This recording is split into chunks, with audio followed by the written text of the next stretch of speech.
Bonjour, bonjour et bienvenue à la Cinémathèque française. Merci d'être si nombreuses et si nombreux. Pour celles et ceux qui ne l'auraient pas vu, le film de toute façon, et si jamais il y avait un problème de place, le film repasse à la fin de la rétrospective de tous les films donc, de John Frankenheimer.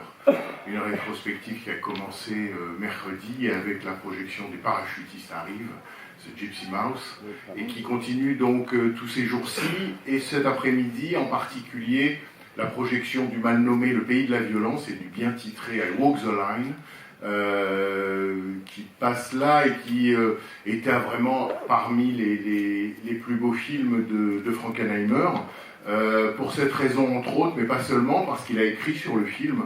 J'ai demandé à Olivier Père d'être présent avec nous, à la fois pour vous dire quelques mots du film, évidemment en introduction, mais surtout pour celles et ceux qui le souhaitent, après la projection, parler de manière plus approfondie de ce film et de Frankenheimer. Il y a beaucoup de choses à dire sur ce film, et nous essaierons ensemble et avec vous de les dire ou de les faire entendre. Qui voit le film peut-être pour la première fois, de sorte que nous soyons fixés? Voilà, nous voilà fixés.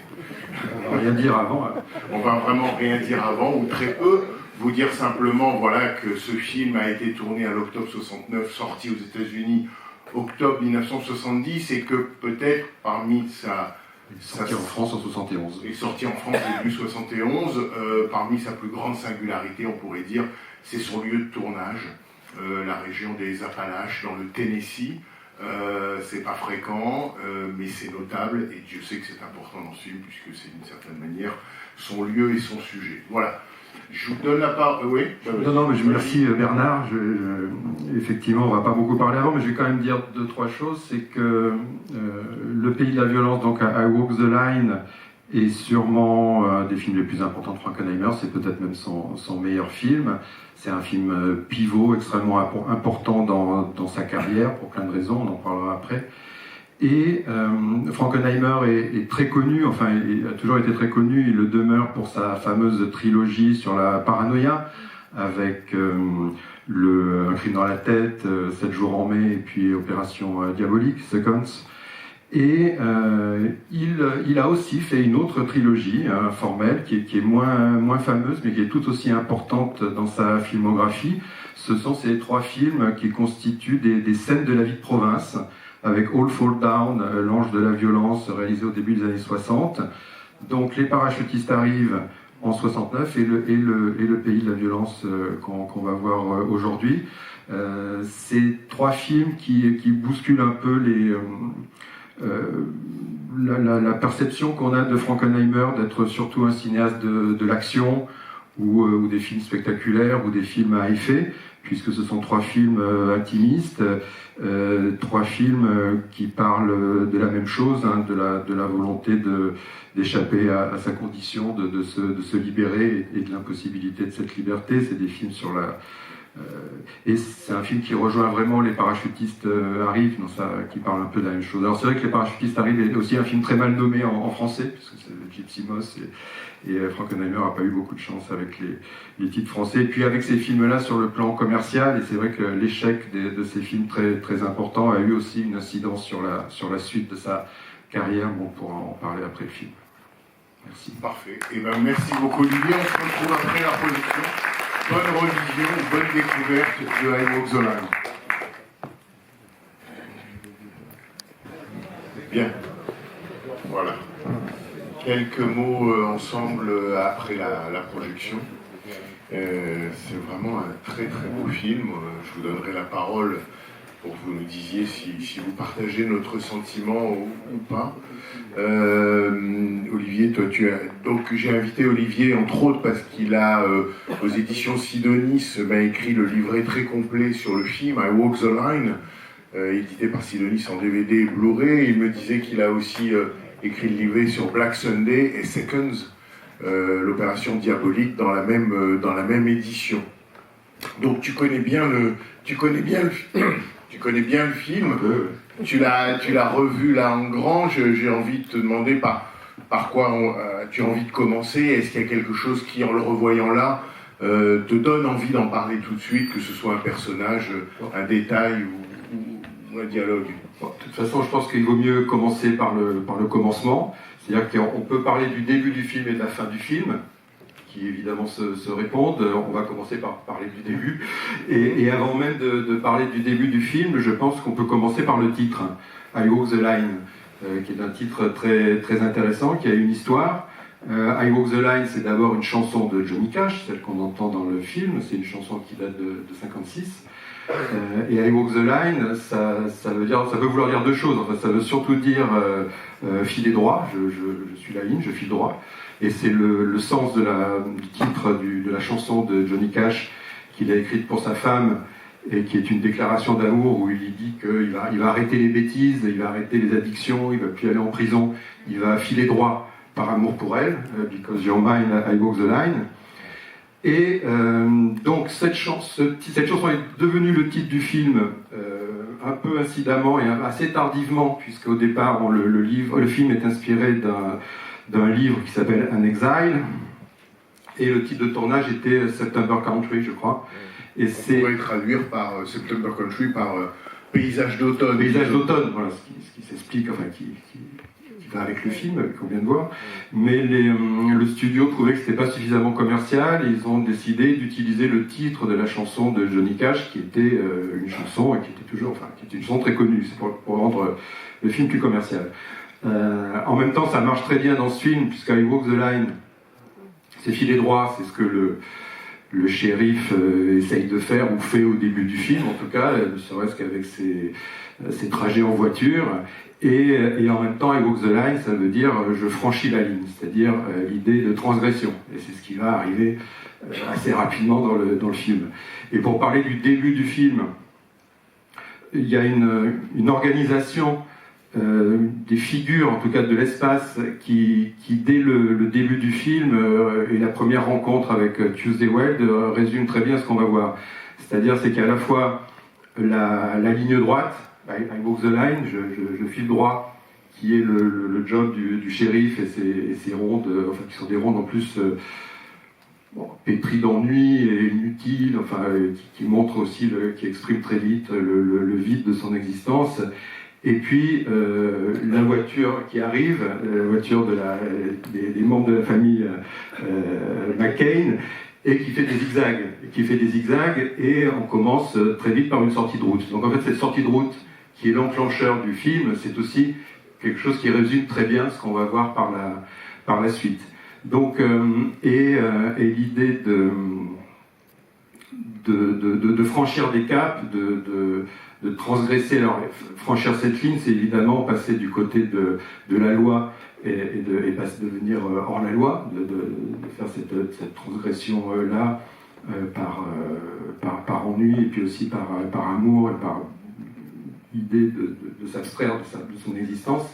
C'est un motif qui va être repris tout au long du film, où il y a non seulement ces cheminements-là, mais il y a aussi beaucoup de scènes où il traverse quelque chose, il franchit des caps, que ce soit par le pont qui mène à la maison de la famille, ou de nombreux trajets en voiture. Donc le film, enfin, il y a une mise en scène qui est extrêmement virtuose et qui est moins visible, qui est moins ostentatoire que dans certains de ces films plus connus comme Seconds ou Un crime dans la tête. Mais le film est très très brillant de ce point de vue-là, de l'organisation de l'espace et des trajets, qui raconte aussi des cheminements moraux et ce que raconte le film. Mais c'est vrai que le film est étonnant formellement, même si, visiblement, c'est pas aussi spectaculaire que, disons, l'Opération Diabolique, et tant mieux, j'allais dire, le sujet s'y prête moins, mais on peut quand même insister sur la virtuosité. Tu as parlé du début et de la fin qui se répondent, c'est-à-dire cette manière de filmer des habitants, parce que ce qu'il faut peut-être dire aussi, c'est que une des forces du film, c'est, comme on l'a dit dans l'introduction, de se situer donc à Gainsborough, ce patelin du Tennessee, et que, d'une certaine manière, tous les figurants qu'on voit dans le film ne sont pas des figurants, c'est-à-dire ce sont des figures. C'est des gens du cru, c'est des gens du coin. Il y a évidemment une dimension documentaire dans le film, et la volonté d'inscrire le film dans une réalité concrète et un paysage concret.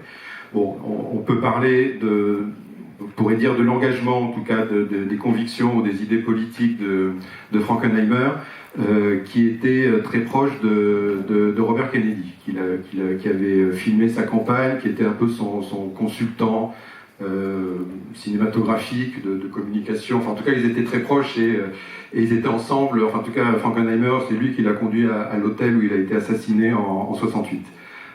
Après son discours, il avait gagné la primaire pour devenir le candidat démocrate.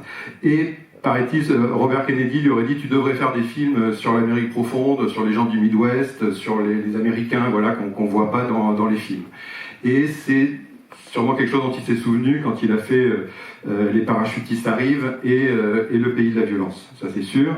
Il y avait aussi la volonté, évidemment, de ne pas tourner ça en Californie, à Hollywood, d'aller sur les lieux mêmes, d'investir cette petite ville, donc Gainsborough, qui a servi de décor au film et où l'intégralité du tournage a eu lieu. Alors le début du film et la fin, enfin, puis aussi des moments dans le film, dans cette ville où on voit beaucoup on voit des habitants, pas beaucoup parce qu'ils sont pas très nombreux, on voit bien que c'est une ville un peu fantôme, il doit y avoir 1000 habitants ou 900 habitants, c'est une ville qui est pétrifiée comme ça, qui est complètement hors du temps, et c'est une ville où on voit la grande pauvreté de cette région. Il s'est inspiré Frankenheimer s'est inspiré de certains photographes, hein, notamment Dorothea Lange et Walker Evans, qui avait fait des photographies, enfin qui avait photographié les habitants dans les années 30 de ce qu'on appelle le Dust Bowl, l'Arkansas, le Texas, enfin cette région qui avait été victime de catastrophes écologiques avec les tempêtes de sable, et donc ils avaient témoigné, enfin c'était une mission du gouvernement pour montrer l'état de pauvreté des habitants de cette région.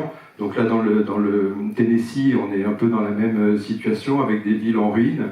Et il y a effectivement ces gens qui sont au seuil de leur maison ou dans la rue, qui sont complètement figés, hein, qui sont comme des fantômes ou des statues, alors souvent des gens âgés ou des enfants. On voit bien qu'il n'y a pas beaucoup d'hommes adultes à cause du chômage. Et ces visages donnent évidemment, filmés au téléobjectif, donnent une dimension très, très réaliste, très documentaire du film. On les retrouve à la fin, avec ce très beau fondu enchaîné justement sur Gregory Peck, comme ça, tétanisé, blessé et à genoux sur la route, avec ce fondu enchaîné qui le fait rejoindre tous ces fantômes. On voit bien qu'il va jamais s'en sortir, qu'il va rester bloqué dans ce village alors qu'il rêvait de s'en échapper. Et donc il devient un des habitants fantômes de cette ville, où les ruines, hein, les maisons en ruine, les carcasses de voitures jouent un rôle important et montrent l'état de délabrement du paysage social et urbain. Et puis ça permet d'enchaîner sur l'importance des maisons dans ce film, des habitations, puisqu'il y en a 3 principalement. La maison du shérif et de sa femme, donc qui est le lieu de l'ennui, du conformisme et de l'endroit dont il veut s'échapper, qui est très très pesant, quoi. La maison de la famille McCain, qui est une maison, enfin bon, qu'ils ont squatté, quoi, parce qu'on voit justement ce sont des nomades, ils n'ont pas vraiment de lieu à eux, et donc il faut franchir ce pont pour y accéder. Donc voilà, c'est le lieu un petit peu hors la loi, de la marginalité, mais aussi de la liberté, donc pour évoquer aussi, et peut-être du bonheur aussi, d'une certaine manière. Et puis cette maison fantôme, enfin la maison en ruine, qui est la maison d'enfance du shérif, et qu'il fait visiter à Alma, et qui est aussi une ruine, et qui est un lieu vraiment hanté dans tous les sens du terme, puisque bon, il dit qu'il y a des fantômes, mais il y a aussi et surtout les fantômes de sa mère et de ses sœurs qui sont mortes. Donc c'est une scène que je trouve très belle, puisqu'en fait il a l'idée de lui faire partager ce secret, en tout cas cet épisode de sa vie à cette jeune femme. Et puis aussi, quand même, quelque chose qui est assez troublant, c'est la manière qu'il a de retomber en enfant, de jouer, de lui faire peur, de lui courir après, de s'amuser comme un gamin. On voit très bien qu'il y a une image qui se substitue à une autre image, et que Alma, dans le film, est souvent une image écran d'une autre femme, puisqu'elle devient finalement une projection de la sœur morte. De la même manière qu'elle est, dans la famille McCain, une image de substitution, en tout cas un substitut de la mère aussi, qui est morte. Et puis on voit très bien elle fait le rôle elle est la femme de la famille. C'est elle qui s'occupe des enfants, qui fait la cuisine, et avec une proximité avec le père, voilà. Où je pense qu'il y a une ombre assez malaisante et dérangeante de l'inceste dans ce film, via le personnage de Tuesday Weld, par rapport dans les relations qu'elle a avec ces deux hommes, son amant et son père. Bien sûr. On va revenir sur la famille McCain, parce que je pense que c'est y compris un des grands Frankenheimer l'a dit, un des grands apports du film, même par rapport au livre, la manière dont la famille McCain, Ralph Meeker, Tuesday Weld, enfin cette famille-là de distilleurs d'alcool est traitée, représentée, montrée. Mais je pense à une chose qu'il faut dire en t'écoutant, c'est-à-dire que tu as dit le début et la fin, comment on voit en quelque sorte des sortes de figures figées sur une route, dans les deux cas sur une route. Voilà, sur une route, mais eux sont spectateurs en quelque sorte du film qu'on va voir, et d'une certaine manière, à la fin, ils ont assisté à un micro-événement qui n'a absolument rien changé. Un spectateur totalement impassible et même indifférent, je dirais, de ce qui se passe, puisqu'à un moment, la voiture du shérif passe et devant eux, ils ne se retournent même pas, ils restent comme ça, enfin, ils sont vraiment comme des statues de sel. Hein. Et c'est ça, c'est des yeux sans regard. Des yeux sans regard. Et à tel point que on peut se dire que le générique, début comme fin, représente un lieu, un monde totalement arrêté. Totalement arrêté. Y compris, par commencer par le barrage. On le voit au début comme ça, perdu dans ses pensées, en train de regarder un barrage, enfin en tout cas une étendue d'eau au-dessus d'eau. Et ce barrage, ça explique de manière assez claire que c'est sa vie qui est barrée, c'est que l'horizon est barré et qu'il n'y a pas d'espoir de s'en sortir. Voilà, même l'eau ne circule pas. Et il y a même un détail, je trouve, dans le film, au moment où il lui fait visiter la cour de justice, enfin le tribunal, ils n'ont toujours pas décroché le portrait de Kennedy. Oui. Alors il y a un rapport au temps, quand je disais que cette ville est bloquée comme ça, elle est un petit peu en ça se passe, le film se déroule, enfin l'intrigue se déroule. Il y a des indicateurs temporels assez précis, mais qui sont noyés dans un espace et dans un monde où le temps s'est figé. Je parlais des années 30 par rapport au Dust Bowl, mais c'est vrai que le film, tout pourrait se passer dans les années 30, mis à part le fait qu'on est visiblement quand même à la fin des années 60, qu'ils ont oublié de décrocher le portrait de Kennedy, et qu'il y a des panneaux pour s'enrôler dans l'armée, et on est pendant le Vietnam. Voilà. C'est l'indication. Et Jerry Lewis. Donc Jerry Lewis, on comprend qu'on est à la fin des années 60, c'est The Big Mouth, je crois, qui est projeté dans le drive-in. Sauf qu'on voit l'affiche d'un autre Jerry Lewis qui s'appelle Cramponne-toi Jerry, qui est plus ancienne. Donc en fait, on est quelque part dans les années 60. Mais disons fin des années 60, mais c'est très dur à dater. Mais ça pourrait être les années 30. Voilà. Ça pourrait être les étranges. Donc ça dit bien, je trouve, le coup du portrait à la fois, c'est sans doute une forme d'hommage de Frankenheimer à un espoir politique qui a été arrêté aussi, mais que littéralement le temps s'est arrêté. Ni Lyndon Johnson, ni Nixon ne sont accrochés dans ce bled. L'info n'est pas arrivée, quoi, littéralement. Peut-être un mot, oui, tu disais sur la famille McCain, parce que on a évoqué, il y a deux familles en quelque sorte qui s'opposent, on assiste à deux types de repas même. Il y a souvent des scènes parallèles ou symétriques, hein, les scènes de repas, on les voit dîner chez les McCain et après dîner chez le shérif, ils vont au cinéma, ils vont voir le même film, enfin ils sont sur la route en même temps, donc il y a... Magnifique scène, hein, oui, où elle est dans les phares de la voiture. Et bon, voilà, entre les deux familles, c'est sûr qu'il n'y a pas photo. C'est ça qui est intéressant aussi, et qui est original dans le film, c'est que Frankenheimer ne stigmatise absolument pas les familles, de cette famille hors la loi, de bootleggers, de cuveurs enfin qui font de l'alcool de contrebande, pardon. Oui, moonshiner, pardon. Et ils sont pas du tout montrés comme des dégénérés ou comme des personnages, comme des criminels ou comme des gens antipathiques. C'est eux qui sont quand même dans ce film, elle, mais aussi la famille dans son ensemble, l'étincelle de vie, hein, l'étincelle de vie, d'amour, de joie d'être ensemble, de fonder une famille, de former une famille. Et c'est absolument tout ce qui manque à Gregory Peck dans son travail et dans sa famille et dans sa vie.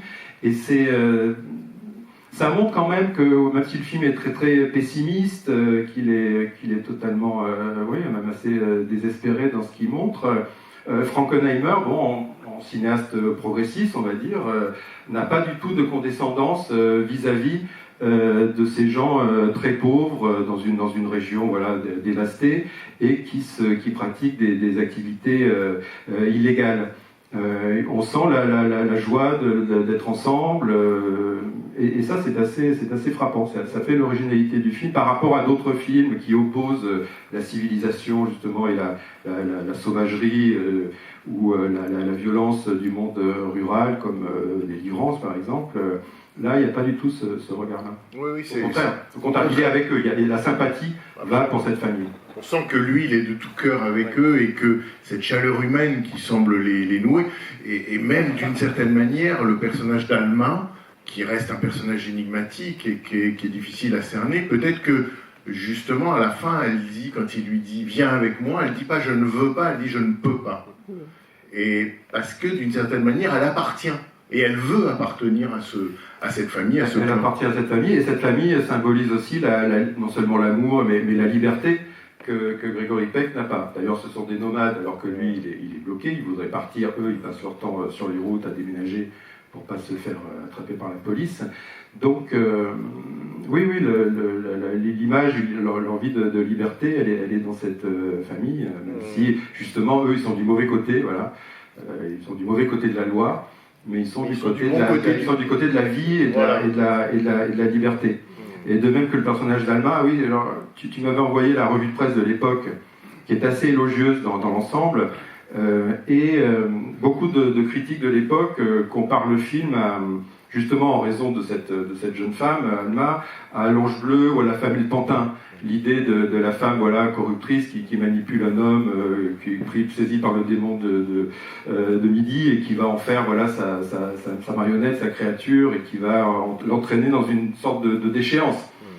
Alors que moi, c'est pas du tout ce que je vois dans le film, puisque dès le début, dès le premier plan, on sent très bien que Gregory Peck cherche la moindre occasion, enfin en tout cas a déjà dans la tête, dans l'idée de changer de vie, en tout cas est extrêmement insatisfait de son existence et de sa vie conjugale, et que cette jeune femme, voilà, va être au contraire, va être une étincelle, va être une lueur d'espoir, mais c'est jamais quelqu'un qui, même si elle rend compte de ce qu'elle fait avec lui, de ce qu'il lui a dit à son père, pour les raisons que tu viens d'évoquer, pour une sorte de solidarité de clan, elle n'est pas montrée voilà, comme un ange pervers qui va profiter de sa beauté, de sa jeunesse pour transformer un homme en pantin. Et là aussi, non seulement elle n'est pas jugée, elle n'est pas condamnée, mais il y a aussi, je pense, beaucoup d'amour et d'empathie pour ce personnage qui est en plus magnifiquement interprété par Tuesday Weld, qui est une actrice géniale. Peut-être juste ajouter d'un mot que s'il n'y a aucun manichéisme dans le film, ça marche dans les deux sens. C'est-à-dire, je pense dans l'autre famille, au personnage de la femme de Gregory Peck, donc jouée par Estelle Parsons. Là aussi, d'après Frankenheimer, moi j'ai pas lu le roman, mais d'après Frankenheimer, elle était beaucoup plus caricaturale dans le roman, c'est-à-dire beaucoup plus géniarde et comment dire, disputant en permanence son mari, alors que là, le personnage est construit différemment, on la perçoit différemment, on perçoit sa détresse, on perçoit son isolement, on perçoit la culture à laquelle elle a accès, oui, c'est autre chose. Elle est même émouvante dans justement cette détresse, et elle comprend exactement ce qui se passe très vite, et voilà, je trouve qu'il n'y a pas de... Alors oui, ce fameux roman, donc, moi j'ai essayé de le lire, mais il n'est pas disponible, on ne le trouve plus. Il n'a jamais été traduit. Il n'a jamais été traduit, et il y a une édition en anglais qui est un peu chère, je ne l'ai pas acheté, 600 €, je crois. Même si c'est une édition reliée, j'ai pas insisté, donc voilà, je ne sais pas si quelqu'un l'a lu ce roman, sans doute pas, mais ça serait intéressant de comparer. En tout cas, c'est pas une commande, hein, Frankenheimer, je crois que c'est son agent, enfin quelqu'un qui lui avait fait lire le livre, il l'avait tout de suite trouvé formidable et il avait eu envie de l'adapter. Visiblement, il connaissait très bien cet écrivain, Madison Jones. Il avait lu d'autres de ses livres. C'est un écrivain sudiste, hein, assez connu à l'époque, enfin en tout cas comme écrivain sudiste, et qui écrivait voilà, sur les gens, enfin les habitants du Sud, mais pas forcément les marginaux, enfin pas l'aspect un peu comme ça rocambolesque du Sud, mais des histoires des habitants connus. Avant de vous donner la parole et que vous puissiez réagir ou poser à Olivier les questions qui sont les vôtres, je voudrais juste qu'on revienne sur un point parce qu'il y a quelque chose que je trouve frappant dans le film. On le voit, c'est qu'il a, il a une mise en scène quand même très particulière. Le film est assez peu découpé. Il y a des plans très longs. Et puis il a un usage qui lui est propre. Je pense que c'est lui vraiment qui, en tout cas dans le cinéma américain, qui introduit cette dimension. C'est qu'il a une capacité, plutôt qu'à faire des champs contre champs parfois, à faire un seul plan avec des personnages très nets en bord de cadre, et l'autre personnage au fond du cadre, très net aussi. Ce qui, a plusieurs avantages, mais qui est très quand même remarquable au sens propre du terme. Alors ça, c'est vraiment une figure de style récurrente dans toute l'œuvre de Frankenheimer, en tout cas l'œuvre cinématographique, et même dans les derniers films, dans des films plus personnels ou des films très commerciaux, il y a cette idée d'avoir souvent des visages en premier plan à droite ou à gauche de l'écran, ce qui permet avec une profondeur de champ, et un autre personnage en arrière-fond, avec souvent recours à des plans truqués, une sorte de split screen comme ça qui permet d'avoir une profondeur de champ plus importante. Et c'est une figure de style qu'il a quasiment inventée, je crois, que d'autres ont utilisé après, et qui crée, en tout cas dans ce film, quand même une certaine dynamique dans le plan, mais surtout un climat assez oppressant, assez anxiogène, avec une expressivité du plan et des situations assez fortes. Frankenheimer, comme vous le savez, il a commencé à la télévision. Il était un téléaste très très coté à la télévision américaine, très jeune, il avait à peine 20 ans, et il était vraiment considéré comme un surdoué. Il a inventé une nouvelle manière de filmer les dramatiques télé, qui étaient filmés en direct. Donc, pas de champ contre champ. Je pense qu'il y avait déjà l'utilisation du plan séquence, et c'est quelque chose qu'il a continué au cinéma. Donc effectivement, beaucoup de plans séquences, souvent de mouvements de caméra assez complexes, et ce rapport comme ça, une grande profondeur de champ. C'est un cinéaste qui a quand même été très influencé par Wells.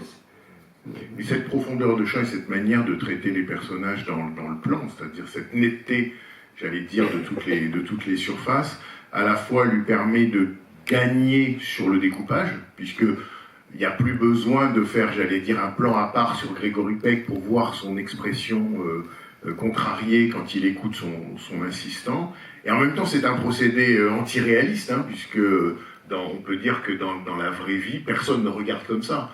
Si je regarde, je fais le point sur quelqu'un, et le reste est flou, et après le point se déplace. C'est très stylisé, c'est très cinématographique, effectivement, c'est pas réaliste, et on parlait de dimension documentaire au début. C'est vrai qu'il y a ces personnages de la vie réelle qui sont filmés sur leur lieu de vie, mais le film est très très stylisé, et je pense que ce qu'on voit à la fin, ce fondu enchaîné avec ces maisons en ruine, ces carcasses de voitures, ces personnes comme ça, totalement vidées de la moindre énergie, c'est des images documentaires, mais c'est surtout des images mentales. C'est un film très très mental, et si on circule dans des ruines, on traverse des rivières, des cours d'eau sur des ponts très très branlants, tout ça est vraiment c'est l'état mental, c'est l'intériorité de Gregory Peck. Et c'est pour ça que c'est un film non seulement très intimiste, mais où il y a une très très grande intériorité, et beaucoup de choses qui ne sont pas dites, beaucoup de choses qui sont suggérées ou évoquées. Et là où le film est très très mental aussi, d'une certaine manière, c'est par l'utilisation de la musique, puisque Johnny Cash, donc I Walk the Line, c'est son grand tube, c'est une chanson très connue, revient dans le film, mais il a écrit 6 chansons inédites pour ce film. C'est la seule musique qu'on entend, donc il est vraiment l'auteur de la bande originale et de la musique du film, et c'est une utilisation très très originale de la musique, parce que chaque chanson est un commentaire de ce que ressent le personnage de Gregory Peck. C'est pas seulement une illustration, c'est vraiment un accompagnement mental de qu'est-ce qui est bon, qu'est-ce qui est mal, Flesh and Blood. En fait, chaque chanson est vraiment adaptée à un moment de l'état d'esprit du personnage. Et je ne sais pas si ça avait déjà été fait, ça. Et Frankenheimer, bon, c'est un cinéaste très, très malchanceux, hein, parce qu'il a eu beaucoup d'échecs, il a pas fait tous les films qu'il aurait voulu faire, sa carrière a connu un déclin assez important. Il a finalement eu plus de chance à la télévision qu'au cinéma. Il aurait pu devenir quelqu'un d'aussi important dans sa génération que Coppola ou d'autres, mais ça n'a pas été le cas. En revanche, il a fait beaucoup de choses avant les autres. Il a apporté beaucoup de choses au cinéma qu'ont utilisé ou qui ont donné des idées à d'autres cinéastes. Cette idée qu'un chanteur chante sur les images du film finalement et chante des ballades qui raconte ce qu'on va voir ou l'état d'esprit des personnages.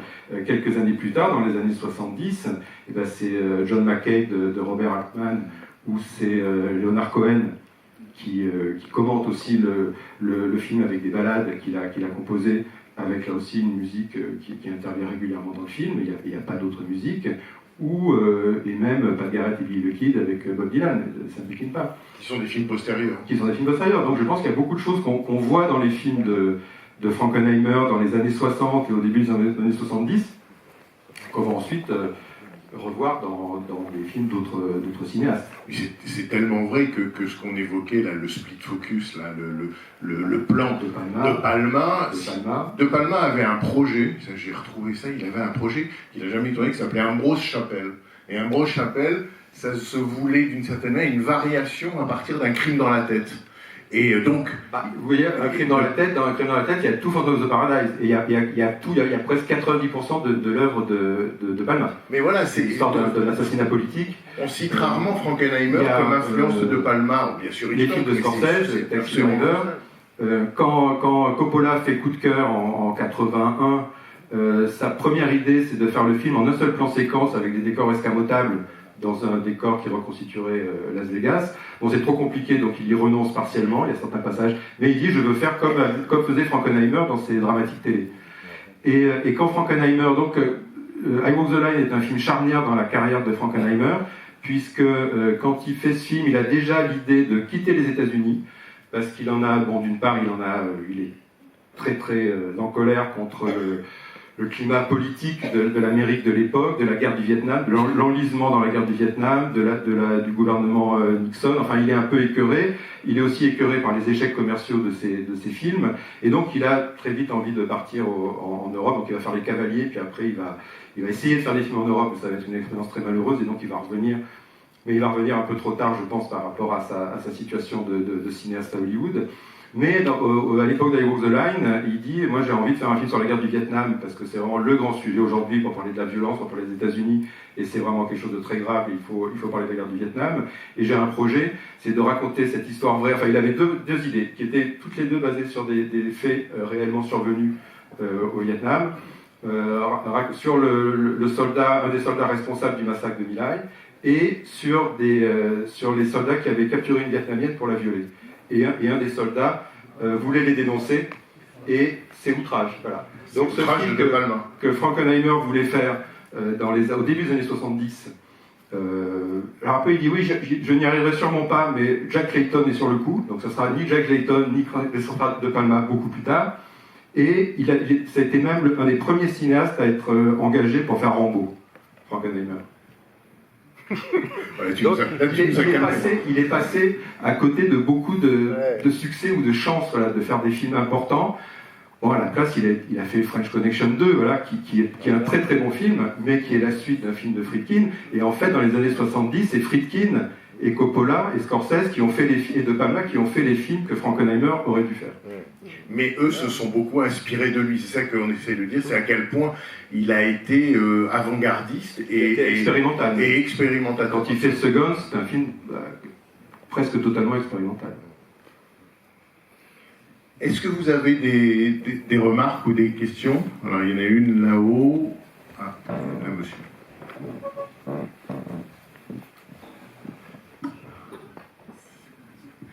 Bonjour, oui, d'abord je remarque que ce sont toujours des hommes qui veulent chercher la liberté. Ensuite, ces hommes cherchent une liberté, mais qui est un autre conditionnement parce qu'ils ne sont pas libres en eux-mêmes. Comment trouver une liberté quand on n'est pas libre soi-même? Donc ils se recherchent, ils sont déjà bloqués dès le départ, qui n'arriveront jamais à obtenir une liberté qu'ils n'ont pas en eux. C'est donc un pari perdu d'avance, en fait. Mais c'est d'idée le premier, on pourrait dire que c'est d'idée le pré-générique. Hein. Oui, oui, voilà. Cet homme devant, effectivement, comme disait Olivier, devant cette étendue d'eau, elle-même close. Et il y a même dans ce moment-là un étrange raccord quand il se retourne. Le raccord est étrange, qui fait que ça donne l'impression que le personnage est comme déséquilibré ou qu'il va tomber. Donc oui, effectivement, quelque chose est posé d'emblée et ne se résoudra pas. Une désespérance immédiate. Étale. Ouais. Alors, est-ce que vous n'avez pas vu Les Parachutistes arrivent? Non, pas encore. Alors, dans Les Parachutistes arrivent, c'est exactement le même film, vous allez voir. Le personnage de Gregory Peck est interprété par Deborah Kerr, donc c'est une femme. Et là, c'est une femme qui est exactement dans une situation très symétrique. Elle vit dans une petite ville de province, elle s'ennuie à mourir avec son mari et sa famille, enfin voilà, elle va avoir une lueur d'espoir avec l'arrivée de parachutistes, enfin des trois types qui font des numéros, des spectacles de parachutisme.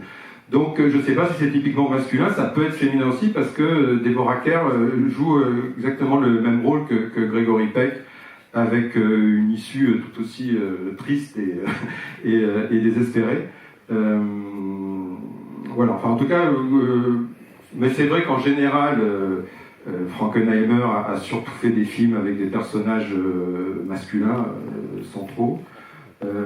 Mais bon, il y a ce film. Les deux films sont vraiment des films miroirs qui se répondent par bien des aspects qui ont été tournés à la suite l'un de l'autre. Ouais, bah, mes données étaient incomplètes, merci. Oui, monsieur. Attends, fais passer le micro. Voilà. Ah bah voilà. Oui, merci.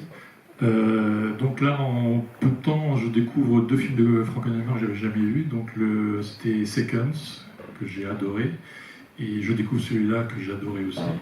Tout à l'heure, vous expliquiez que ces deux films, en fait, appartenaient à deux trilogies différentes qu'on pouvait distinguer.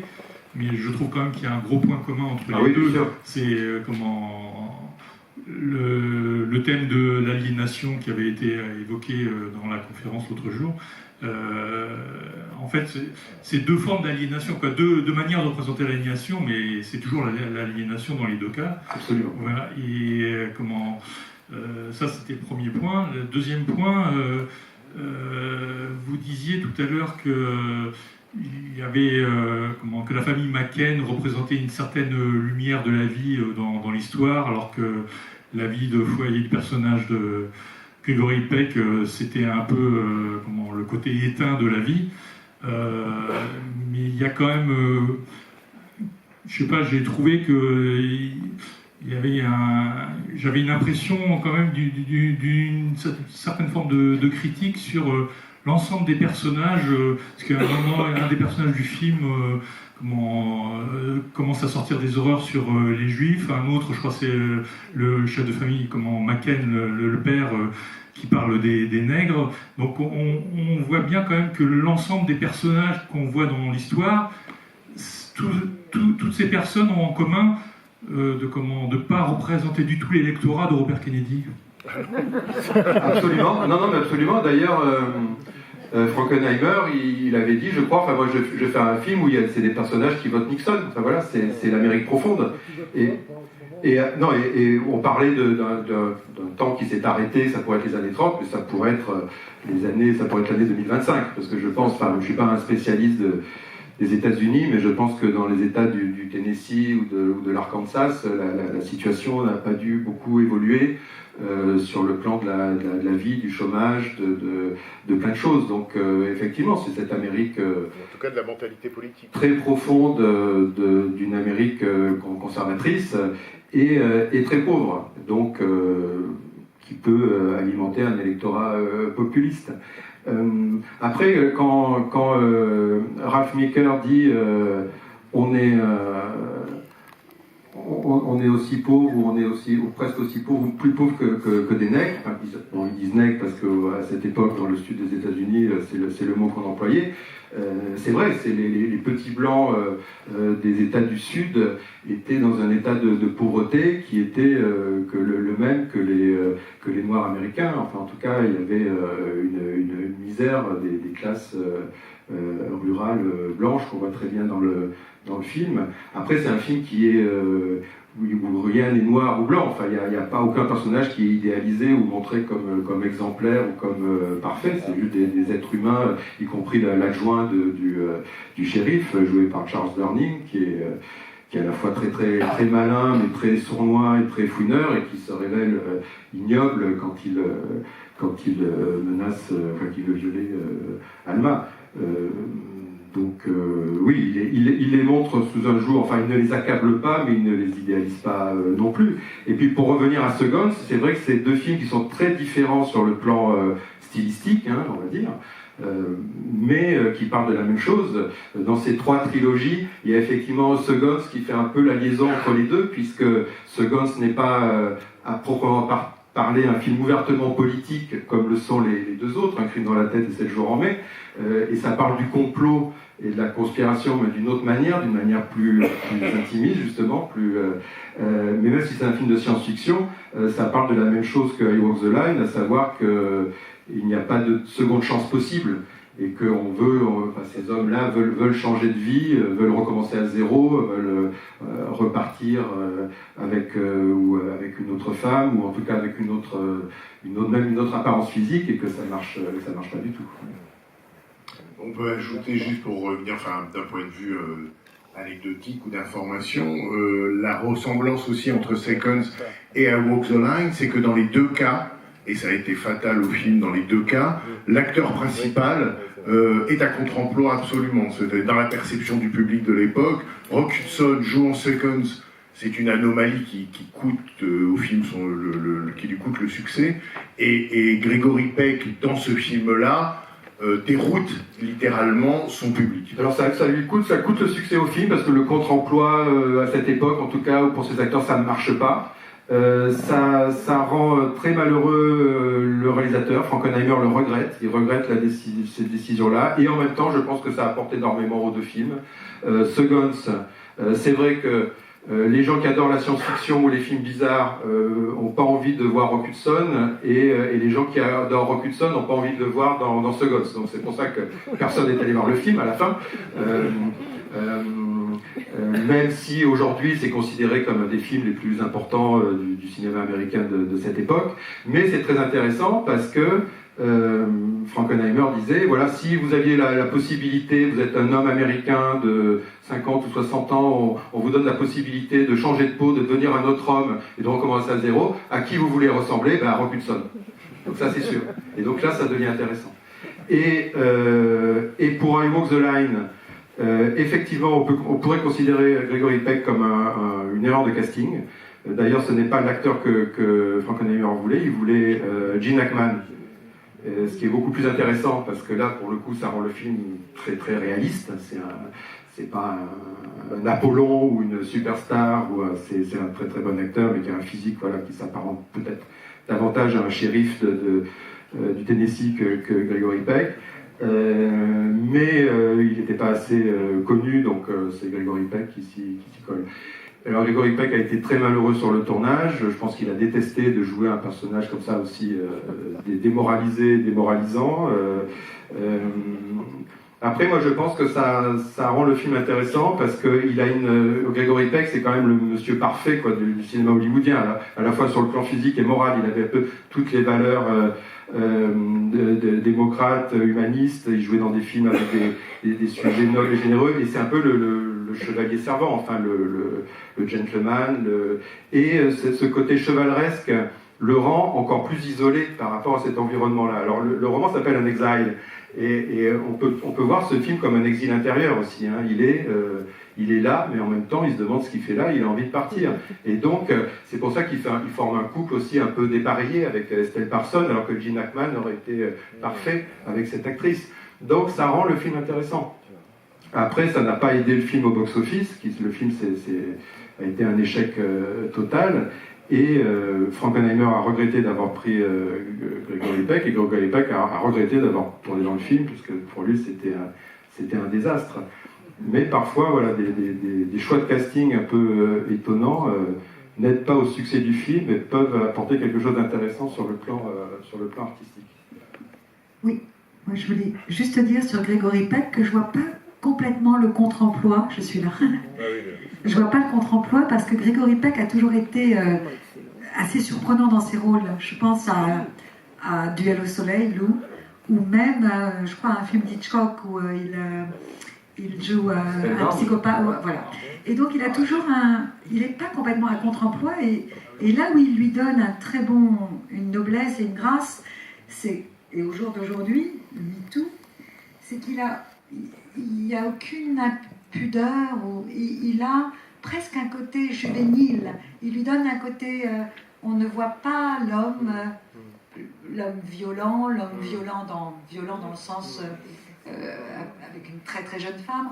On le voit comme, et donc son contre-emploi, parce qu'il est très, il n'est pas complètement américain, comme il a ce côté un peu Mitchum, il a ce côté un peu transgressif, alors que lui peut-être c'était.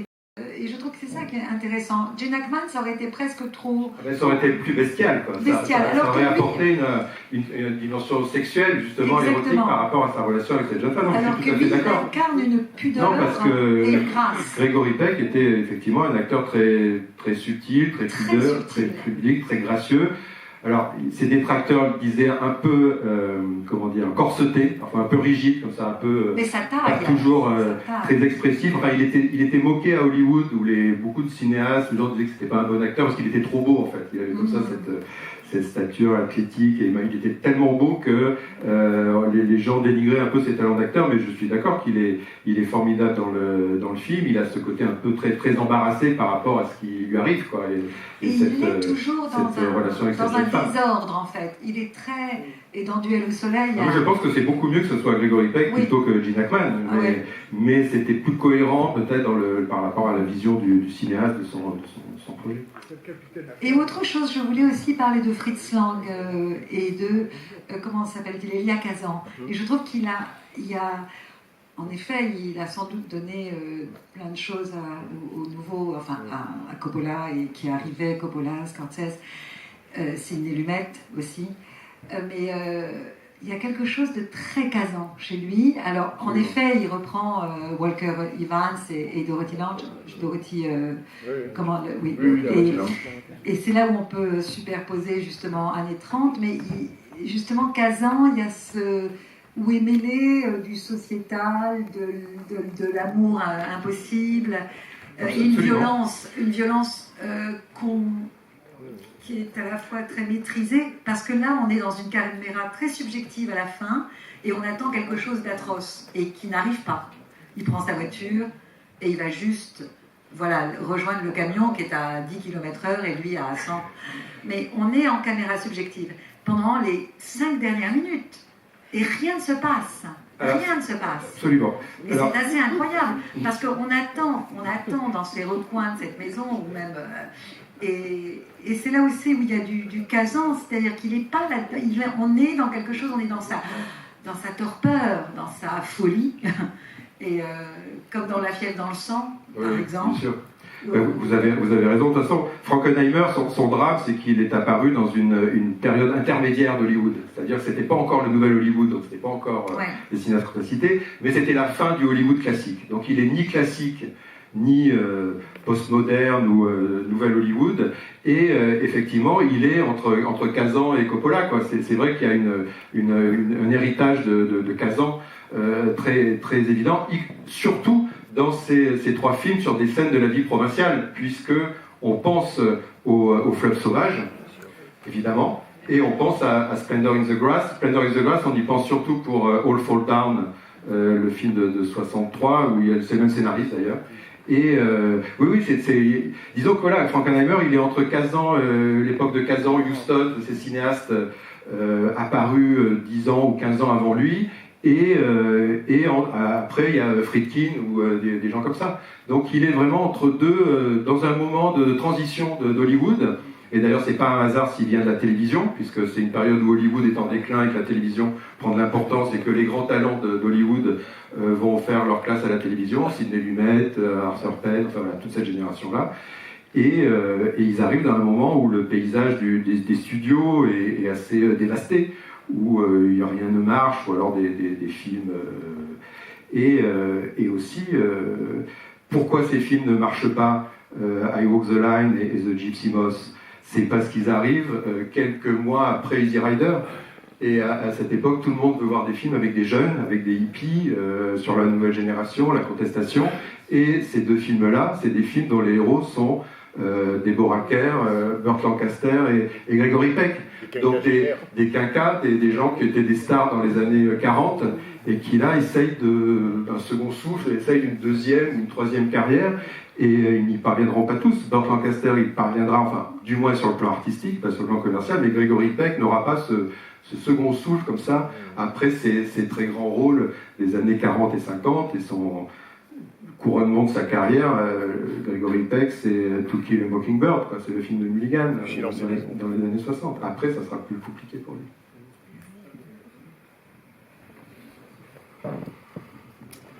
Bonjour. Je voulais juste rebondir sur plein de petites choses qui ont été dites, et notamment par rapport au titre et au roman. Donc moi, j'ai pas réussi à lire le roman non plus, mais après on peut le commander en PDF. J'espère qu'il sera republié un jour. Mais en fait, par rapport à ce que vous disiez tout à l'heure, il date de 67, et aussi un des sous-titres, enfin le sous-titre, c'est An Exile, Sometimes I Walk the Line, entre parenthèses. Ah oui, il a deux titres. Enfin, voilà. Et il date de 67, donc en fait par rapport au décor et au président, Nixon, il n'est pas élu. Et donc, dans le décor, c'est plausible s'il reste sur l'année 67 que c'est le président. Johnson. Oui, mais il y a deux portraits. Hein, oui, il y a deux portraits, il y a les deux présidents. On remarque que... Il y a Lyndon Johnson et Kennedy, mais Kennedy est quand même plus visible. Ah ouais, tu vois. Et aussi, bon, il y a un truc qui me chiffonne, mais c'est personnel. Donc c'est 67, alors le roman. Et l'action du film, alors l'action du film, c'est 67 aussi. Ben, je sais pas. Je l'ai pas lu, donc je sais pas à quel point ça infuse même les chansons de Johnny Cash, pardon. Et oui, non, il y a un truc qui me chiffonne un petit peu, mais bon, c'est parce qu'on parle des films de Mulligan et des films importants et de trilogie.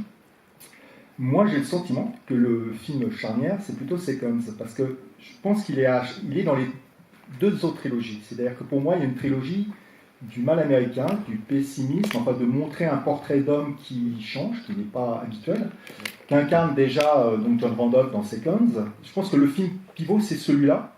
Et donc, quand tout à l'heure aussi vous parliez de Deborah Kerr, moi je pense que le personnage important, mais il est un peu en retrait, et celui qui est en mal-être, évidemment, c'est Burt Lancaster.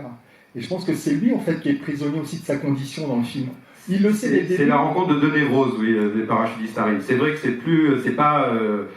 parce qu'il prétend être libre, enfin, il a l'idéal de liberté, parce que c'est des parachutistes, non seulement ils bravent la mort, et puis en plus ils se baladent un peu partout. Il s'échappera pas, j'ai l'impression, un peu comme mais ce sont des aventures, des aventuriers du dérisoire aussi. C'est aussi l'idée, comme ça, une idée un peu trop galvaudée du mythe américain de la conquête et de la frontière. D'ailleurs, c'est ce qui est intéressant dans les parachutistes arrivent, c'est que ce mythe de la frontière, donc de la conquête horizontale, là se traduit par une verticalité qui est de faire des sauts en parachute qui sont un peu idiots, enfin qui sont un peu dérisoires, et qui se soldent par aussi un défi ou un pari contre la mort. C'est aussi, voilà, ils risquent leur vie. Donc c'est vrai que le personnage de Burt Lancaster est également un personnage extrêmement complexe et névrosé qui rejoint aussi Gregory Peck dans certains aspects. Et puis il y a ces crises du couple aussi, c'est-à-dire qu'on voit vraiment le couple qui va au lit, qui se couche, ou qui va se tromper dans Seconds, à la fois aussi un petit peu moins dans les parachutistes et beaucoup aussi dans I Walk the Line, évidemment là. Et pour finir, moi il y a un autre réalisateur qui est important, vous en avez parlé tout à l'heure, c'est Mulligan, parce qu'il y a un vrai, dans ce film-là, il y a un vrai côté se plonger dans l'Amérique, raconter aussi une histoire d'amour, de transgression, il y a aussi une histoire d'âge qui est importante, c'est là la force aussi, je trouve, du film. Si ça avait été Gene Hackman, ce serait vraiment autre chose. Voilà. Et c'est vrai que là, je pense que Gregory Peck et cette très jeune femme, ça rapporte une subtilité. Vous avez raison, Seconds est très proche aussi de ces deux films. Ça revient à réfléchir sur la notion d'auteur, parce que Frankenheimer, on l'a très souvent considéré comme un technicien, comme un faiseur même, et à la fin de sa carrière même comme un mercenaire, alors qu'on voit très bien que dans les années 60, c'est non seulement un des meilleurs cinéastes américains, mais c'est vraiment un auteur qui travaille des thèmes, qui approfondit des thèmes de film en film, avec des sujets, des contextes et de production extrêmement différents. Donc il y avait une cohérence et il y avait une force du cinéma de Frankenheimer qui a vraiment été brisée à partir des années 70 et qu'on retrouve après, mais par bribes. Et il recommence à faire des films très très intéressants à la télévision à la fin de sa carrière, qui sont des films historiques et politiques où il retrouve vraiment son ambition. Je vous invite à voir, il est forcément dans la rétrospective, son dernier film fait pour HBO, justement pour la télévision, qui s'appelle Past the Wall, et qui est justement sur le mandat de Lyndon Johnson. C'est que des hommes qui parlent, et c'est passionnant. Mais il parle politique. Présenté comme ça. Voilà. Alors, moi Oui. j'ai 3 questions. Je voulais savoir si vous savez quelque chose sur la direction d'acteur pour Gregory Peck, parce qu'il est tellement différent dans ses autres travaux. Je voudrais savoir si vous avez un commentaire sur le traitement du silence. Parce qu'il y a plein de moments où je me suis dit que c'était traité avec une certaine épaisseur. Et ma 3e question porte justement sur l'épaisseur de l'image. Je voulais savoir si vous aviez un commentaire sur, j'allais dire sur le grain. Parce que, à plusieurs reprises, je me suis dit qu'il y avait quand même presque un propos de peintre. Sur les silences, il faudrait quand même citer le scénariste Alvin Sargent, qui est un excellent scénariste, un scénariste très important des années 60-70, qui avait fait un film d'ailleurs avant, qui avait écrit un western de Mulligan justement avant Walk the Line, qui s'appelle L'Homme Sauvage, c'est ça en français, je ne me souviens plus du titre. Et qui est un excellent western avec Gregory Peck. Et donc ce scénariste, Alvin Sargent, il était vraiment considéré comme le scénariste justement du non-dit, de l'allusion, de la litote, enfin un scénariste avec des propos extrêmement, des histoires extrêmement subtiles. Donc je pense qu'il ne faut pas négliger l'apport du scénariste aussi, puisque ce film s'inscrit tout à fait dans les films importants qu'il a écrits dans les années 60-70, le film de Mulligan, et puis aussi le récidiviste de Luc Grossbard, Strike Time. Donc l'idée de ne pas tout dire et ne pas tout montrer, c'est quand même un des principes de ce film, et il tient autant à Frankenheimer qu'à son scénariste. L'idée de ne pas tout dire et de laisser la place beaucoup au silence et au regard, mais aussi de ne pas filmer la violence. On élude le meurtre de l'adjoint et on passe plus de temps à cacher son corps, à chercher son corps et à faire disparaître son corps que de le montrer se faire tuer. Par rapport à la direction d'acteur, Frankenheimer avait une excellente réputation pour diriger les acteurs. Il a dirigé certains des plus grands acteurs du cinéma américain, à la fois des vétérans, qu'il avait même dirigé à la télévision. En fait, il était très à l'aise avec les acteurs parce qu'il avait eu l'occasion, alors qu'il avait à peine 23 ans ou 24 ans, de diriger des stars comme Ingrid Bergman et plein d'autres grandes stars qui faisaient des films à la télévision. Donc il était très à l'aise pour la direction d'acteurs. Il a même réussi à travailler avec les acteurs qui étaient réputés quand même les plus difficiles de leur génération, surtout quand ils étaient producteurs. Je pense à Burt Lancaster, c'est quand même l'un des seuls qui a réussi à tenir tête à Burt Lancaster, et ça a été des affrontements très très violents, et en même temps ils ont fait 5 films ensemble, donc ils ont fini par s'apprivoiser, mais il a vraiment réussi à donner le meilleur d'eux-mêmes à beaucoup d'acteurs. Et Gregory Peck, comme je vous le disais, ça s'est pas très très bien passé parce qu'il n'y a pas eu donc pas seulement une entente, mais je dirais qu'il n'y a pas eu une confiance et extraordinaire entre les deux hommes, et que vous parliez de cette pudeur de Gregory Peck, et je pense qu'il était très mal à l'aise par rapport au personnage qu'il interprétait, y compris par rapport à cette relation avec cette jeune femme, et notamment je pense que là il y a quand même une scène de lit, une scène de nu, même si elle est pudique, et qui est quand même très très rare pour Gregory Peck, et je pense que c'est des scènes qu'il a détesté tourner. Il a gardé un mauvais souvenir du film. Il a même dit après que Frankenheimer s'était désintéressé du film et n'avait pas suivi le montage, enfin en tout cas avait un peu laissé son film entre les mains des studios, et qu'il était vite parti tourner Les Cavaliers. Je pense pas que ça soit totalement vrai, puisque le monteur qui a monté le film, je ne sais plus son nom, mais il avait monté tous les films précédents de Frankenheimer, et dit qu'il manque le prologue et l'épilogue. Ceci dit, Frankenheimer avait à un moment pensé que le film se termine par le suicide de Gregory Peck qui se jette en voiture dans le barrage, enfin dans le... Bon, ça aurait été peut-être un peu trop... Il a dit lui-même dans l'entretien, il dit ça aurait été un geste trop grand pour... Trop grandiose, voilà, trop grandiose par rapport au désespoir et à la tristesse que charrie le film. Après, la photo, oui, la photo est étonnante, il y a effectivement du grain, il y a parfois des grains différents à l'intérieur de la même scène, ce qui déréalise un peu, comme tu disais, certaines séquences qui sont presque de l'ordre du fantasme, notamment à la fin, sur des plans sur Tuesday Weld. Et il y a une très belle photo couleur qui donne effectivement un côté très, très automnal et très mélancolique au film. Je me souviens plus du nom du chef-op, je ne sais pas s'il a fait quelque chose. Ben, je l'ai mangé aussi, mais effectivement... Frankenheimer était c'était un auteur, mais c'était aussi vraiment un perfectionniste de l'image et du son. Et il était très très obsédé par la technique, et il s'occupait lui-même, je pense, beaucoup, comme des gens comme Kubrick, lui-même il s'occupait beaucoup du son et de l'image sur ses films, même quand il travaillait avec des grands chefs-op. Peut-être d'un mot, avant de vous donner la parole, pour ajouter sur la direction d'acteur un point, c'est qu'effectivement, comme dit Olivier, c'est quelqu'un qui venait de la télévision, il avait mis au point en quelque sorte une méthode ou une pratique qu'il appliquait chaque fois que ça lui était possible sur un tournage, c'est-à-dire qu'il disait que pour lui, l'essentiel se jouait au moment des répétitions. Donc il faisait beaucoup de répétitions avec les acteurs. S'il pouvait, il virait l'équipe technique, il répétait soit avec les marques du décor, soit dans le décor, et il répétait autant qu'il était possible avec les acteurs, puis ensuite avec l'équipe technique pour la mise en place, et seulement là, il tournait. Et donc ce travail, en quelque sorte, de répétition est vraiment la méthode qu'il employait avec ses acteurs et qui lui permettait finalement d'arriver à cette justesse d'interprétation dans une mise en scène elle-même assez sophistiquée. Ça vient de la télé parce qu'il tournait dans des conditions directes à la télé. Voilà. Donc, mais où ils avaient à la télévision du temps de répétition, parce qu'à la fois ils étaient dans un temps très contraint, l'emploi du temps de Frankenheimer à la fin, dans les années 50 à la télévision, ça devait être juste un truc de fou. Mais effectivement, il y avait peu de temps, mais beaucoup de temps, dans ce peu de temps, consacré au travail de répétition, de mise en place, pour le moment où on va être en direct. Voilà.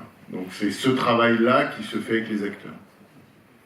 Et, voilà. Et ce que vous disiez sur la photographie, moi je trouve, sans pouvoir le dire autrement, que ça joue aussi beaucoup. Tu parlais de Tuesday Weld, il l'amène dans sa maison abandonnée, il parle de fantômes, elle-même est une forme de mirage, hein. Elle est une image, littéralement il la regarde dans le rétroviseur au début, enfin, elle est pour lui un point de fuite, littéralement, mais elle est aussi évanescente qu'un mirage. À la fin, on dirait qu'elle a littéralement disparu. A-t-elle jamais existé? Enfin, alors oui. Justement, je voulais vous poser une question sur ce thème-là, mais en préalable, je vais juste vous dire qu'on trouve sur AB Books un exemplaire de roman à moins de 10 €. À une petite réserve près, c'est qu'il est en Australie et qu'il y a 20 € de frais de port. Mais en tout cas, on le trouve à moins de 10 €. Merci.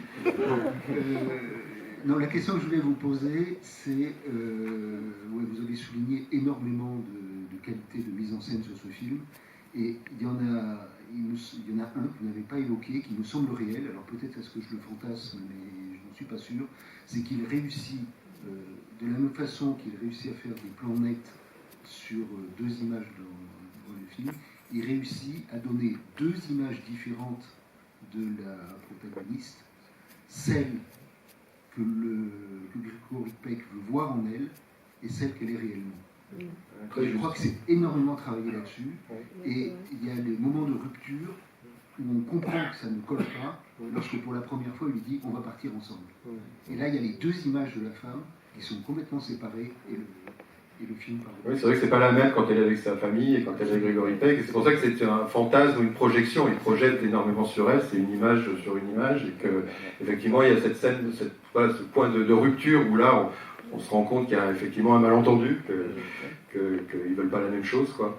Et oui, c'est vrai. Et même sur l'aura, enfin la pigmentation, la manière dont elle est éclairée, oui, absolument. Je trouve, alors je connaissais très mal Frankenheimer au début de la rétrospective, mais je trouve que ce sont des éléments qu'on trouve dans d'autres films, dans d'autres de ses films. Il s'attache à donner des images différentes avec des visions subjectives. Mais moi, le sentiment que j'ai avec Tuesday, enfin le personnage de Tuesday Well, c'est qu'en fait, effectivement, il ne parle pas la même langue. Quand il lui dit on va aller à Chicago, elle dit j'ai jamais dépassé Knoxville, j'ai jamais pris l'avion et tout. Et en fait, elle ne le suit pas à la fois par attachement à son clan, mais j'allais dire presque par manque d'imagination. Elle n'a pas d'imagination du monde. Elle est née là où elle est née, où elle a grandi, elle ne connaît rien d'autre, et elle n'arrive pas à se projeter littéralement. C'est un problème de représentation, alors que lui ne rêve que d'ailleurs. Oui. Moi, j'aurais un peu Attendez. nuancé parce qu'il y a un aspect d'ingénu. Non, on vous entend pas sans micro. Attendez, où est-ce qu'il est? Alors attendez. Il arrive là. Ah bah voilà. Moi, j'aurais un peu nuancé parce qu'il y a cet aspect un peu ingénu, notamment quand son père lui demande si il souhaitait la toucher ou pas. Et là, elle repart encore dans comme si elle ne comprenait pas les choses. Et voilà, et je voulais rebondir par rapport à ce que vous aviez dit, que c'est une famille d'amour, etc. Bon, il y a quand même cet aspect où le père, c'est sa fille, à des fins... J'ai parlé aussi d'un amour, un peu particulier, quasi incestueux aussi. Mais, alors, moi au début, j'avais un peu ce sentiment que après, quand on voit la scène où il la réveille dans la nuit et qu'il lui dit que il a gagné de l'argent et elle est contente de pouvoir acheter des gens, enfin, pour moi, ça a un peu complètement effacé peut-être cet aspect. Pour moi, il y a plus l'aspect financier, pratique, utilitaire de la fille dans cette famille, et qui fait partie de ce clan et qui remplit sa fonction aussi. Voilà. Donc c'est vrai que c'est quand même, moi c'est ce qui est le plus malaisant pour moi, parce qu'autant, j'allais dire, l'aspect incestueux, on peut le supposer, autant l'exploitation de sa fille pour permettre de continuer l'activité clandestine, là... Ils sont en mode survie et donc elle aide comme elle peut à sa manière sa famille ils trouvent tous des combines pour survivre. Après il peut y avoir de l'amour dans un milieu où il y a beaucoup de règles morales qui sont transgressées et où il y a une part de peut-être effectivement d'exploitation ou d'obéissance à une figure patriarcale qui est pas forcément idéale, quoi. Oui, non, parce qu'on voit bien tout de suite que quand il vient vers elle et qu'elle a peur qu'il la tape et qu'il lui dit qu'il lui fera pas de mal, on sent qu'il y a de nuance. D'ailleurs, quand elle s'est trompée de voiture et qu'elle se prend une claque, on voit bien que voilà, il y a des règles, c'est le père qui dicte les règles pour chacun, et elle a souvent la jouer dans... Mais il y a des moments où ils rient ensemble, où ils vont au cinéma, enfin bien on sent qu'il y a aussi il y a cet aspect-là, c'est très complexe, justement. Mais je pense que c'est très complexe, parce que c'est très réaliste aussi par rapport à ces habitants de cette ville, de cet état où il y avait quelque chose à la fois très, très féodal, très, très archaïque, très, très patriarcal, et puis il y avait une façon de vivre dans les marches, en respecter la loi, et ça n'empêchait pas une certaine forme de liberté, avec ce que ça importe.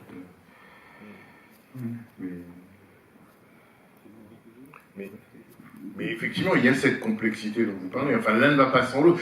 Mais s'il n'y avait que de l'exploitation, si elle n'était qu'exploitée d'une certaine manière, elle prendrait la tangente avec Gregory Peck. Oui.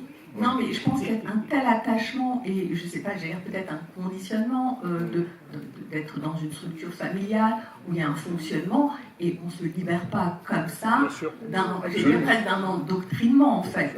Bon, elle est prise là-dedans en même temps qu'elle veut être prise là-dedans. Mais elle est prise là-dedans.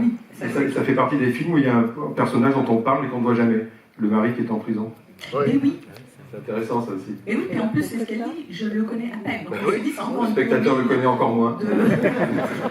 Et c'est sans doute une combine du père, oui, peut-être. Tout est arrangé, voilà, c'est ça. Oui, tout est combine. Tout est combine, quoi, dans cette famille, c'est sûr. Et elle est l'instrument de cette organisation de survie, quoi. Oui. Oui, bonsoir. Moi, j'avais une question concernant l'auteur John Frankenheimer, parce que je reconnais Frankenheimer comme un auteur. D'ailleurs, je suis très content de voir que la Cinémathèque française lui donne la reconnaissance qu'il mérite. C'est un auteur qui, non, je ne dirais pas qu'il n'est pas connu, il est mal connu peut-être. Enfin, il est connu, mais il est mal connu, je pense. Alors, c'est un auteur qui me fascine beaucoup, je le trouve très stimulant, mais d'un autre côté, il y a quelque chose qui m'échappe un peu chez lui. Donc je voulais savoir si vous pouviez m'éclairer sur ce point-là. Bon, un des thèmes majeurs de Frankenheimer, c'est la liberté.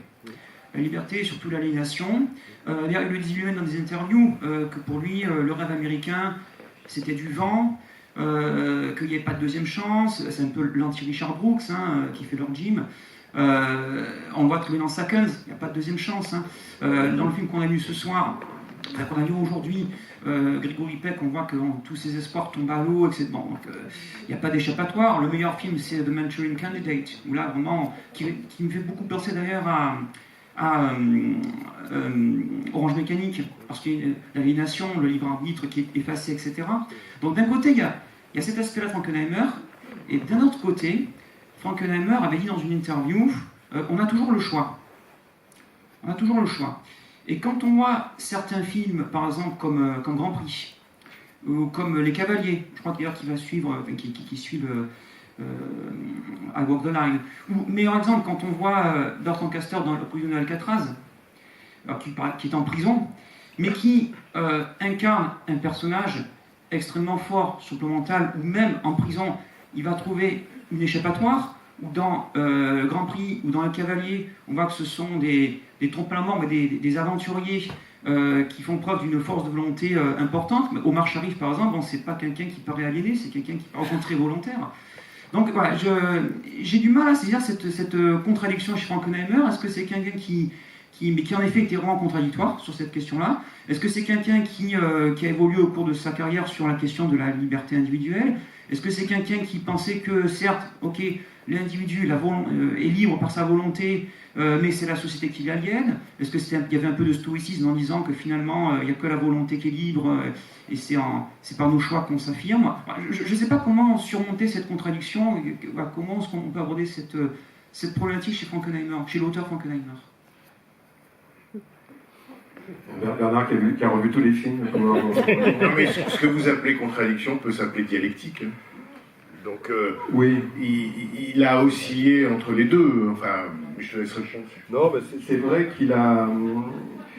Peut-être que il y a moins de cohérence dans la seconde partie de sa filmographie et qu'il a dû faire peut-être avec certaines contingences.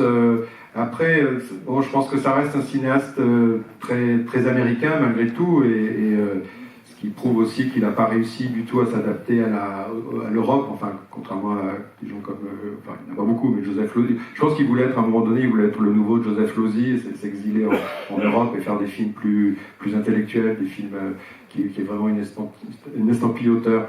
Après, c'est vrai qu'il a la liberté et surtout la privation de liberté traverse son cinéma, et qu'il a beaucoup de ses personnages sont en prison, mais même quand ils ne sont pas en prison, comme dans Seconds ou dans I Walk the Line, ils sont quand même prisonniers d'un environnement, je dirais pas seulement social, mais aussi psychologique, et que par la suite il a développé des films qui sont plus quand même des films du genre thriller ou films d'espionnage ou polar, où là pour le coup c'est quand même des films qui reposent beaucoup sur la volonté supérieure d'un personnage principal plus héroïque sans doute, donc avec plus de qualités positives justement, de surmonter les obstacles et de survivre à certaines situations, que dans ces films des années 60. Je pense aux Les Cavaliers ou French Connection 2 par exemple.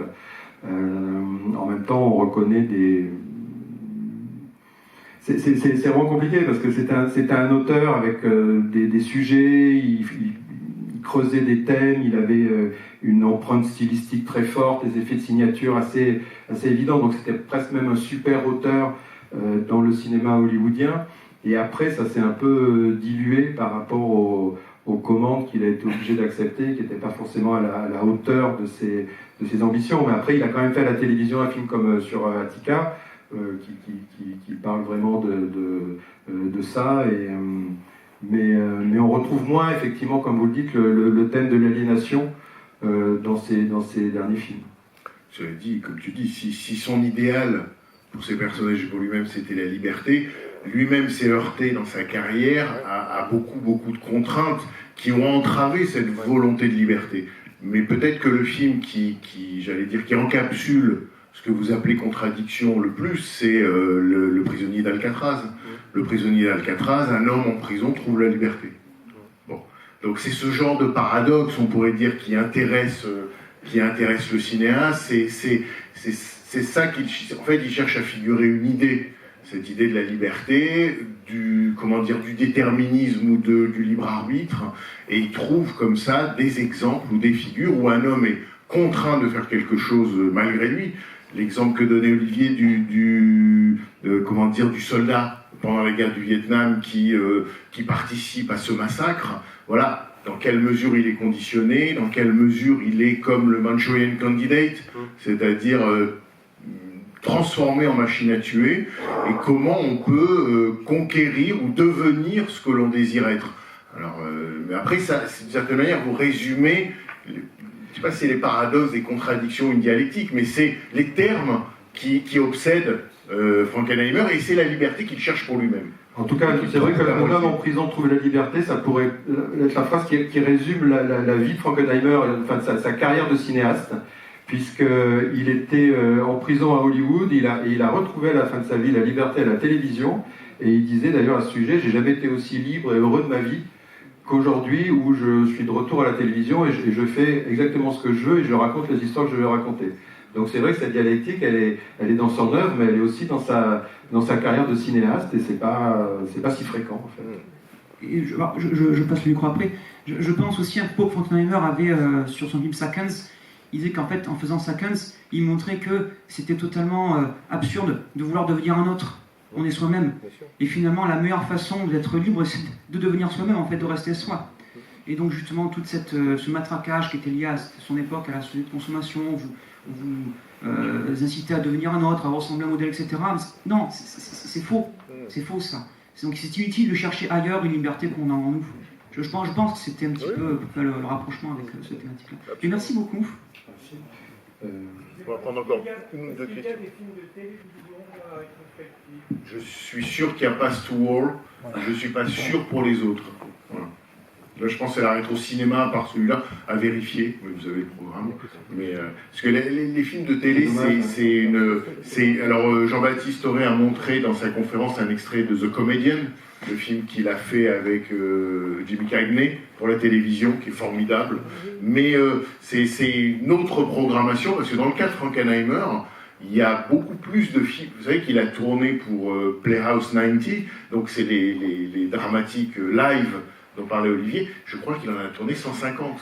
Dans les années 50, oui. Il a tourné 150. Et après, dans les années 90-2000, il en a fait une dizaine sur des sujets politiques très engagés. Voilà. Il a fait un film sur George Wallace, il a fait un film sur... Et ce que je voulais dire, c'est que c'est une rétro en soi. Mais vous savez qu'à la Cinémathèque, on montre plutôt les films cinéma que télé, à quelques exceptions près. Mais c'est aussi, plus prosaïquement... Voilà, je parle à l'ancien programmateur de la Cinémathèque, c'est parce que je suis pas sûr que les télés américaines aient conservé dans de bonnes conditions tout ce qui a été tourné. Absolument, je pense qu'il y a des choses qui ont perdu, d'autres qui sont dans des états. Il y a certains de ces téléfilms plus récents qui sont disponibles en DVD, mais qui sont impropres à la projection, littéralement. Bonjour. J'avais deux remarques à faire sur le cinéma de Frankenheimer. Première remarque d'ordre autobiographique, biographique. Je suis devenu passionné de cinéma au début des années 2000. Et à cette époque-là, pour moi, Frankenheimer, c'était le réalisateur qui avait fait Ronin ou L'île du Docteur Moreau. Donc j'ai été étonné de voir un type comme Bertrand Tavernier le défendre. Et puis il se trouve qu'avec les rééditions, les DVD, on a vu ressurgir Un crime dans la tête, Opération Diabolique... peut-être certains encore d'ailleurs feraient ça redécouvrir. J'attends impatiemment L'homme de Kiev, que les gens connaissent plus pour avoir été interrompu par la mort de Pompidou que pour sa qualité cinématographique. Il est devenu très rare ce film. Ouais. Et, la mort de Pompidou, c'est à la télévision française. Voilà, hein, le film a été coupé pour annoncer la mort de Georges Pompidou. Et donc pour moi, Frankenheimer est peut-être avec Richard Fleischer le réalisateur qu'on a le plus redécouvert grâce à la vidéo et aux ressorties. Et deuxièmement, deux remarques d'un autre genre différent sur la période où a été fait I Walk the Line.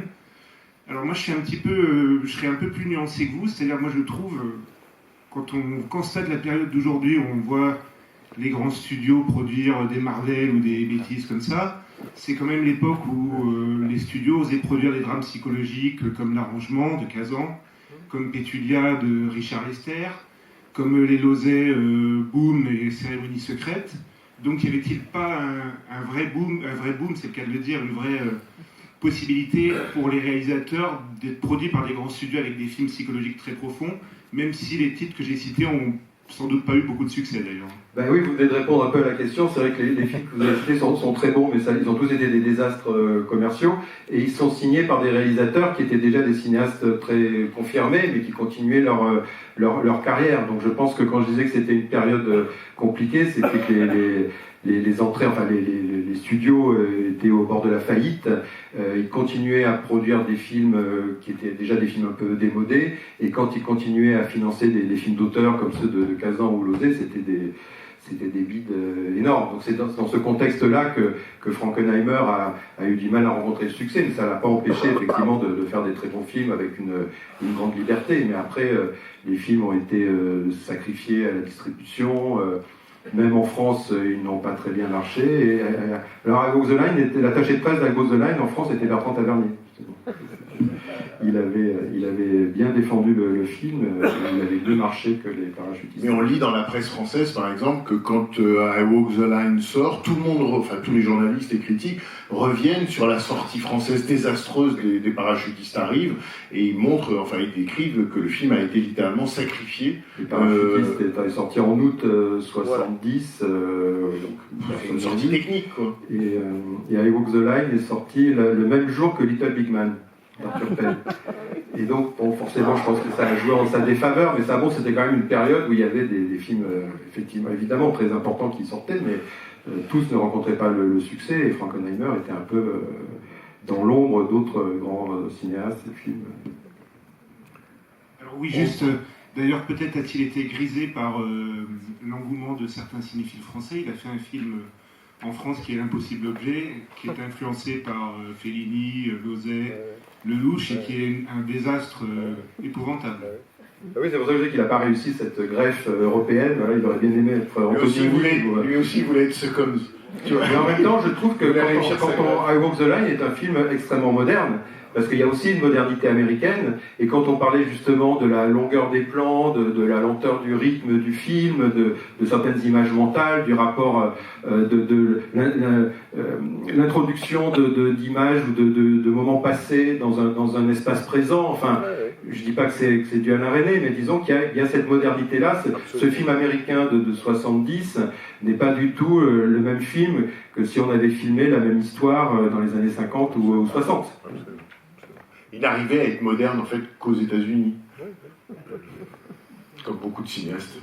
On arrive à être, j'allais dire, de plein pied que chez eux. Et quand ils voyagent, c'est plus compliqué. On va peut-être s'en tenir là, à moins qu'il y ait une dernière question intempestive ou irrépressible. Mais sinon, on va s'arrêter là et on va remercier Olivier Père. Merci à vous. Merci beaucoup.